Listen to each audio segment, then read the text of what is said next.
So I saw this question on Twitter and I cannot stop thinking about it. You're in an arena with 50 hawks, 10 crocodiles, 3 brown bears, 15 wolves, 1 hunter with a rifle, 7 buffalo, 10,000 rats, 5 gorillas, and 4 lions. And you can only pick 2 of them to defend you for the next hour while the rest attack you. And at first I went with the hawks and gorillas because the hawks could just swoop down and pluck everybody else's eyes out, and the gorillas can just legit take a lion or like a crocodile and use it as a blunt force weapon and start whacking all the fucking rats out the way. But then I was like, hold up, that's 10,000 rats. Like that, they're definitely gonna overwhelm anything else on this list, right? And then I thought to myself, this one hunter with a rifle, all he has to do is just like pick me out of the crowd and shoot me in the fucking face. But then on the flip side of that, if I take him to protect me, there's nothing he's gonna do against any of these other animals. And then I started thinking about these 7 buffalo. If they were to collectively rampage, I feel like they could run through like a shit ton of rats, right? Like one hoof to the rat's skull is gonna fucking crush it, right?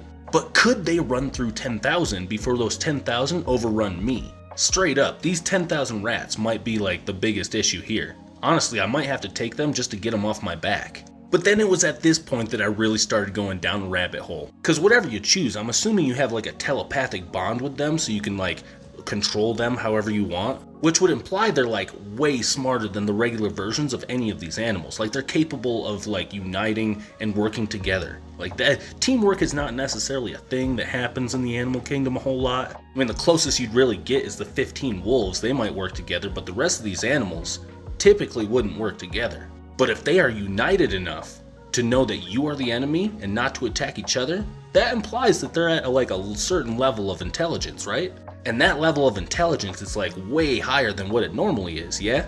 So now you got 50 intelligent hawks, 10 intelligent crocodiles, 3 intelligent brown bears, and so on down the list. And now it just gets like 10 times scarier, man, because now these 10,000 rats are like, I'm imagining World War Z, but it's like New York City sewer rats. So you know what, that actually really solidifies my decision here. Let me lock myself in with 10,000 rats as my first pick. And then I think for my second pick, I'm gonna go with these 50 intelligent hawks. So now here's my plan to survive this hour with just 50 hawks and 10,000 rats. 25 of those hawks are gonna pick me up by my clothes and just hold me in the air for the next hour.